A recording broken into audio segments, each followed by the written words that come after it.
uh, the uh, the When I started writing the book, I started publishing it chapter by chapter on my blog as it was being created.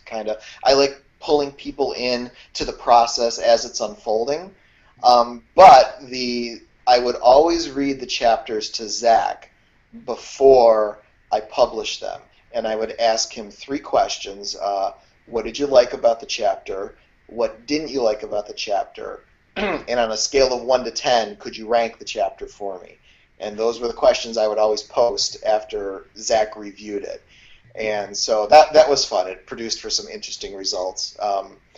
They were always cute, and they were always very positive. And so with every chapter, there was Zach's reviews as well. So that was a fun part to do with it. I chose the topic of dragons because when I was a kid, I loved dragons. And dragons that I liked, because different people write about dragons different way. The dragons I liked were intelligent, and they were huge, and they were strong, and they were powerful, and all that. And the intelligent stuff because they could talk and interact with people. So that's what I really liked about them.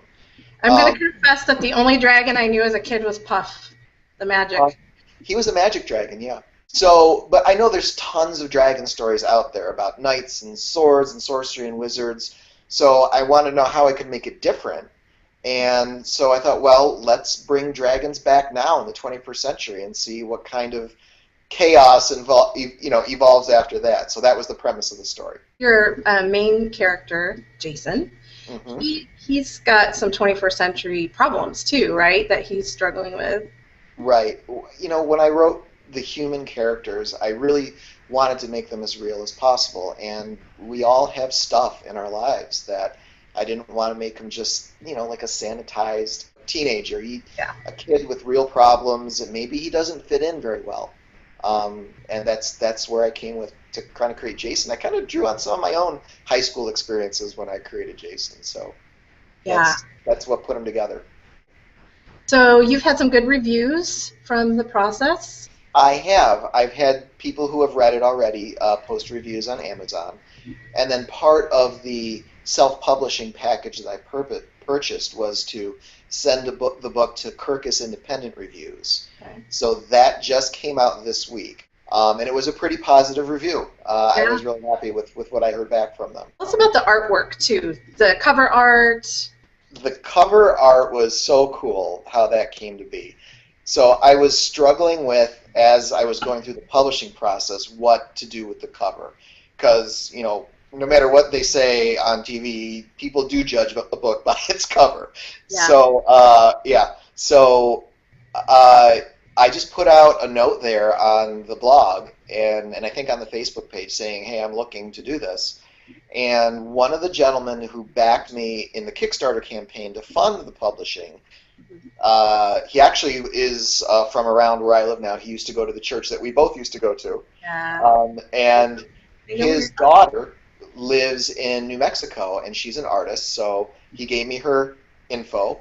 I looked up some of her work on her DeviantArt page, and it was that great blend that I was looking for between kid-friendly art but detail at the same time.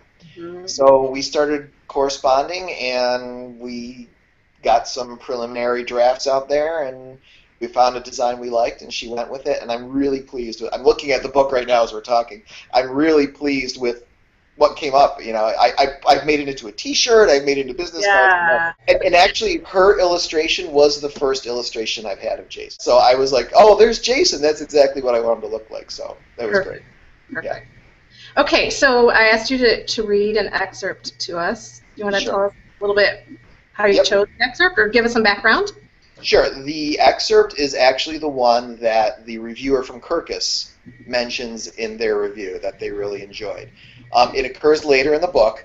Just to quickly set up, the names, Petros is one of the dragons, the main character dragon. Jason is a teenager. Not to spoil too much, but inadvertently their minds have been switched. So Petros, the giant, majestic dragon, is now in the awkward body of a 15-year-old boy. And it is Petros/Jason's first day to go back to work. Jason works at a museum. And part of his job is sometimes he has to work for children's birthday parties. And neither of them knew he had a party he had to work at today. So a couple names you'll hear. Julia is a coworker. George is Jason's best friend, and he's the only one that knows that the brains have been switched. And one last important thing, because it comes up at the very end, is that Jason's dad is currently out of town, or so they think. Humiliation. Petros could not process how a majestic stone dragon such as himself could be subject to his current circumstances. 15 children between the ages of 6 and 8 were marching around a table decorated with dinosaur favors, paper plates, napkins, plastic utensils, and juice boxes. Julia was leading them in their march as they all sang the museum's original song, the T-Rex Trot, at the top of their lungs. His face peered through the mouth of a large foam latex Tyrannosaurus Rex costume, which encapsulated his entire body. It was bright orange, with neon green stripes going from the back of the head to the tip of the tail, and a large polka-dotted bow tie and white collar encircled around the base of the neck. Each time a child passed him in their march around the table, they gave the costume's stomach 3 rubs, as the lyrics of the song instructed them to do. All Petros did was stare blankly ahead and attempted to summon some source of inner peace that would prevent him from running screaming from the building. Unfortunately, each time Julia passed him as the group marched around the table, she noticed his blank and stoic expression and tried to engage him a few words at a time. "What's the matter?" The circle went around the table. "With you, you," the circle went around the table. "Look like you're," the circle went around the table. "Being tortured," the circle went around the table. "Look happy!" On that last pass, Julia grabbed his hand and pulled him forcefully into the circular march with the children. Petros nearly tripped at the sudden tug. The huge foam dinosaur feet that covered his own were the equivalent of walking with pillows tied around his sneakers. But he recovered his balance and plodded around the table with the gleeful children, as the most ungenuine of smiles crept up the corners of his mouth and contorted his face into a grimace. At that moment, the door of the museum opened and George Jaworski entered. He knew that Jason was scheduled to be back at the museum today, and also knew that Jason was not currently the consciousness in charge of Jason's body. George felt the need to make a stop by on his lunch break to see how Petros was faring in Jason's janitorial duties. His jaw went slack at the sight of Petros in the dinosaur costume marching with a group of children around the table. George saw Petros's head turn toward him, a look of despair across the Draconaut's face. George could see him mouth, "Help me," as Julia gave him a sharp tug and whipped his head away from George. "Oh, dear Lord," was all George could manage to say at the sight. But George started as a hand slapped down on his shoulder, and he turned to see Timothy Hughes standing behind him, a big smile on his face as he watched the birthday party festivities. George was so focused on the events unfolding in front of him that he didn't notice Mr. Hughes come through the door behind them. "So," Mr. Hughes began, "how's our Jason the dinosaur doing today, eh, George?" George's eyes went wide with panic as he slowly lifted a hand and gave Mr. Hughes a less than enthusiastic thumbs up. 5 seconds before, George questioned how the situation could get any worse. Now he had an answer. He turned away from Mr. Hughes and whispered to himself, "Oh, dear Lord." That's it. Thank you. You're welcome. Teenage boy's body with a dragon's brain dressed up like a T-Rex. Yes, exactly. Awesome. That's awesome. Yeah. I love it. Okay, so, and it's Draconauts. I was saying Draconauts. Oh, it's either one. It's either one. I say Draconauts, but yeah, it could be either one. So Jason and the Draconauts, I think, is a fantastic Christmas gift idea, which is why I wanted to have this on the blog during December. And it's it's written for young adults. Yes, but really anybody could enjoy it. And your 10-year-old enjoyed it. Your 9-year-old while you were writing it. So how can we get the book?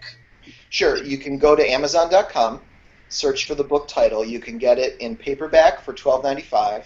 It's also available on Kindle for $6.99.